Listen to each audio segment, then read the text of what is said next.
Hello friends, welcome to my channel. आज हम करेंगे क्लास 10 के इंग्लिश के फर्स्ट फ्लाइट के चैप्टर 4 का Hindi explanation from the diary of Anne Frank. इसकी राइटर भी एना फ्रैंक ही हैं।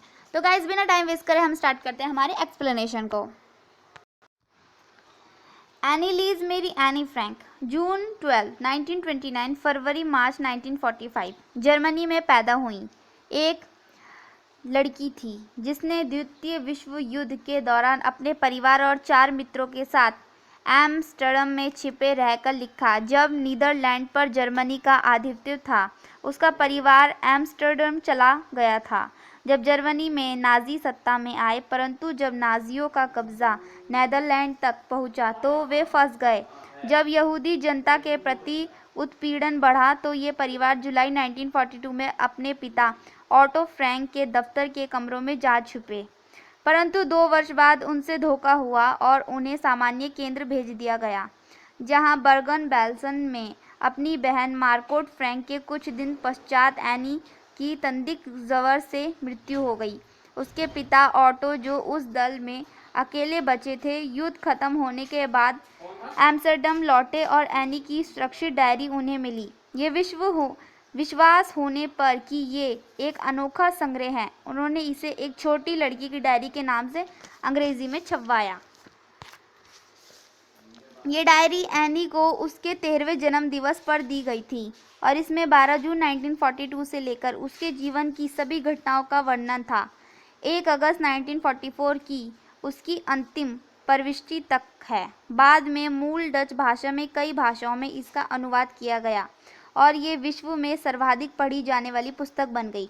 इस डायरी पर आधारित कई फिल्में टेलीविज़न और थिएटर के लिए प्रस्तुत बनी। ये डायरी एक परिवर्तित दिमाग के सूक्ष्म ज्ञान का काम है जो नाजी आधिपत्य के अंतर्गत दिनचर्या के बारे में बताती है। एनी फ्रैंक सर्वाधिक विवादित चर्चित पीड़ितों में से एक हो गई। मेरे जैसे व्यक्ति के लिए डायरी लिखना एक विचित्र अनुभव है, केवल इसलिए नहीं कि मैंने भी कुछ नहीं लिखा है, बल्कि इसलिए भी कि मुझे ऐसा लगता है कि बाद में ना मुझे ना किसी और को एक 13 वर्ष की स्कूली लड़की के विचारों में कोई रुचि होगी, परंतु इससे कोई अंतर नहीं पड़ता। मेरा मन लिखने को कर रहा है और इससे भी ज़्यादा ज़रूरत इस बात की है कि मैं अपने दिल का बोझ उतार रहा हूँ। में कोई रुचि होगी, परंतु इससे कोई अंतर नहीं पड़ता। मेरा मन लिखने को कर रहा है और इससे भी ज़्यादा ज़रूरत इस बात की है कि मैं अपने दिल का बोझ उतार रहा हूँ। लोगों की अपेक्षा कागज़ ज़्यादा सहनशील होता है। मुझे ये कहावत ऐसे दिन याद आई जब मैं कुछ उदास थी और अपने हाथों में ठुड्डी रखे कर पर बैठी थी, ऊबी हुई और निर्जीव सी, सोच रही थी कि घर पर बैठूं या बाहर जाऊं। अंत में मैं जहां थी वहीं रही और सोचती रही। हाँ, कागज़ सचमुच लोगों से ज़्यादा सहनशील होता है, क्योंकि मेरा कोई ऐसा विचार नहीं है। मैं इस पूरी तरह सच्ची नोटबुक को, जिसे मैं डायरी का नाम दे रही हूँ, किसी दूसरे को पढ़ने दूंगी। जब तक मुझे कोई सच्चा मित्र नहीं मिल जाता, इससे शायद कोई ज़्यादा अंतर नहीं पड़ेगा। अब मैं उस बात पर वापस आती हूँ जिसने मुझे डायरी लिखने को प्रेरित किया। पहले ये कि मेरा कोई मित्र नहीं है। इस बात को मैं और अधिक स्पष्ट कर दूँ, क्योंकि कोई विश्वास नहीं करेगा कि एक 13 वर्ष लड़की संसार में बिल्कुल अकेली है, और मैं अकेली नहीं हूँ। मुझे प्यार करने वाले माता पिता हैं, एक 16 वर्ष बहन तथा लगभग 30 लोग हैं जिन्हें मैं मित्र कह सकती हूँ। मेरा एक परिवार है, प्यारी मौसियाँ और एक अच्छा घर। नहीं, ऊपर से देखने पर लगता है कि मेरे पास सब कुछ है, सिवाय एक सच्चे मित्र के। जब मैं मित्रों के साथ होती हूँ तो केवल मौज मस्ती के बारे में सोचती हूँ। मैं प्रतिदिन की साधारण बातों के अतिरिक्त कोई अन्य बात नहीं सोच पाती। हम और ज़्यादा एक दूसरे के करीब नहीं आ पाते, और यही एक समस्या है। शायद ये मेरी कमी है कि हम एक दूसरे पर अपना भेद बताने का भरोसा नहीं कर सकते। कुछ भी हो, इस समय स्थिति यही है और दुर्भाग्यवश इसके बदले की कोई संभावना नहीं है। इसलिए मैंने डायरी लिखना शुरू की है। अपने जिस मित्र की मुझे काफ़ी समय से प्रतीक्षा थी, अपनी कल्पना, उसकी इज्जत बढ़ाने के लिए मैं इस डायरी में अपनी बातों को उस तरह से नहीं लिखना चाहती जैसे अधिकतर लोग कहते हैं।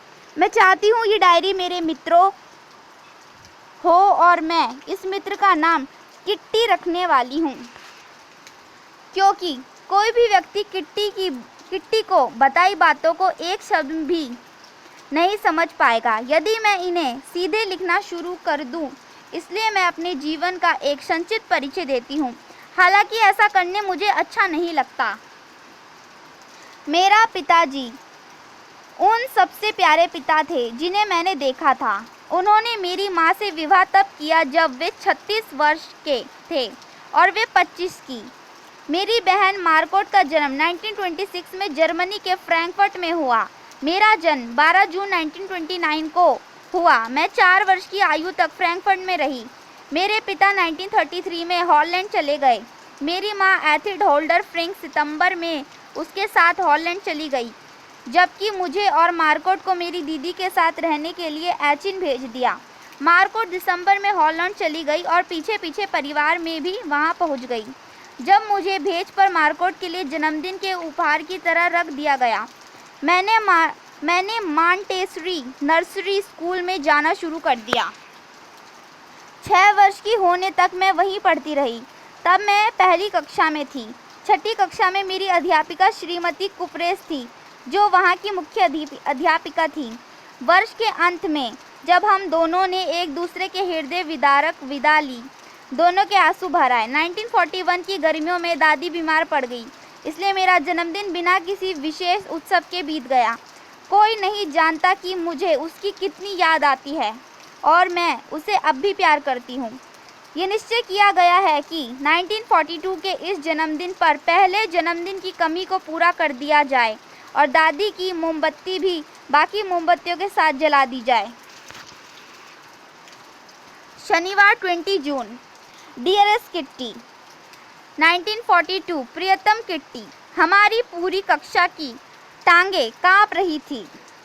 निसंदेह इसका कारण वे आने वाली मीटिंग है जिसमें अध्यापकों का ये निर्णय करना था कि कौन अगली कक्षा में जाएगा और किसके पीछे कौन पीछे ही रह जाएगा। आधी कक्षा शर्त लगाने में लगी है। जी एन और मैं हमारे पीछे बैठे 2 लड़कों पर हंस रहे हैं। सी एन और जैक्स पर, जिन्होंने छुट्टियों के लिए बजाय पूरे पैसे दाव पर लगा दिए। सुबह से रात तक यही चलता रहता। तुम पास हो जाओगे? नहीं, मैं नहीं होऊंगा। हाँ, मैं हो जाऊंगा। नहीं, मैं नहीं होऊंगा। तुम नहीं होगे पास।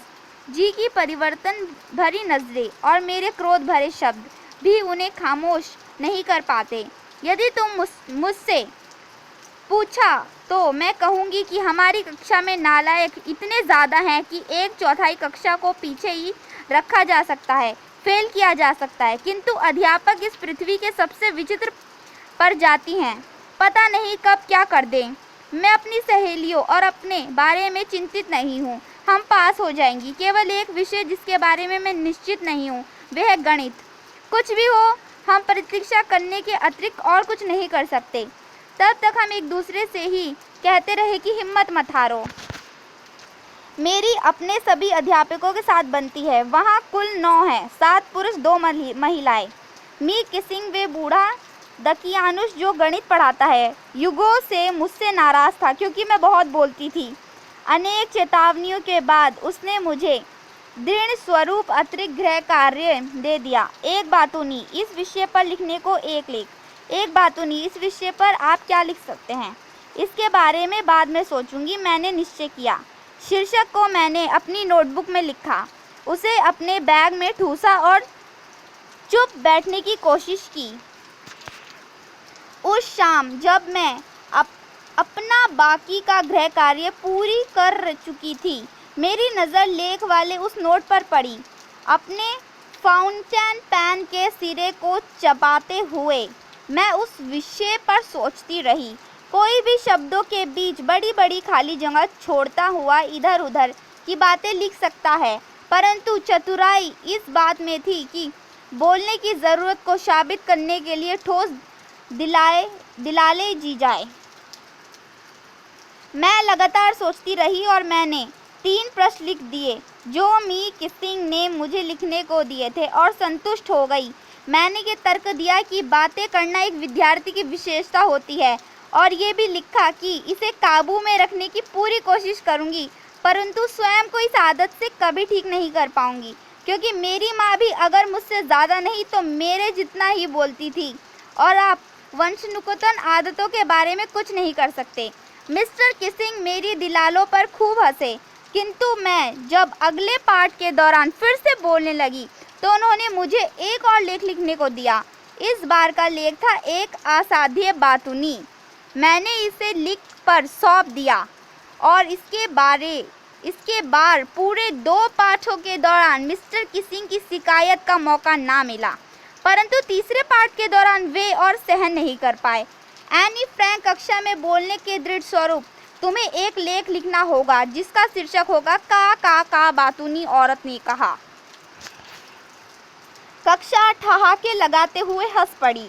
मुझे भी हंसना पड़ा। यद्यपि बातूनियों संबंधित विषय पर अपनी पूरी कल्पना शक्ति लगभग समाप्त हो चुकी थी, फिर भी अब समय था जब मुझे कुछ और सोचना था, कुछ नया और मौलिक। मेरी सहेली सैन, जो कविता लिखने में निपुण है, ने पेशकश की वे पूरे लेख को शुरू से अंत तक कविता के रूप में लिखने में मेरी मदद करेगी। मैं खुशी से उछल पड़ी। मिस्टर किसिंग इस हास्यास्पद विषय के द्वारा मेरा मजाक उड़ाने की कोशिश कर रहे थे, किंतु मैंने निश्चय कर लिया कि मजाक उल्टा उसी पर पड़े। मैंने अपनी कविता पूरी कर ली और ये सुंदर थी। ये एक माँ बत्तख और पिता हंस के बारे में थी, जिनके 3 चूजे थे और उन्हें पिता ने चोंच मार मार के मार दिया क्योंकि वे बहुत का करते थे। सौभाग्यवश मिस्टर किसिंग ने इस मजाक को सहजता से लिया। उन्होंने अपनी टिप्पणियाँ जोड़ते हुए कक्षा को कविता पढ़कर सुनाई तथा उनके अन्य कक्षाओं को भी सुनाई। तब से मुझे बातें करने की छूट मिल गई और मुझे कोई अतिरिक्त गृह कार्य नहीं दिया गया। इसके विपरीत मिस्टर किसिंग आजकल हमेशा मजाक की बातें करते हैं। Yours Annie, extracted from the diary of a young girl with slight adaptation। तो गाइस यही थे हमारी वीडियो, ये था हमारा हिंदी एक्सप्लेनेशन। अगर आपको वीडियो पसंद आई है और तो प्लीज़ चैनल को सब्सक्राइब कर लीजिए और बेल आइकन को प्रेस करना ना भूले।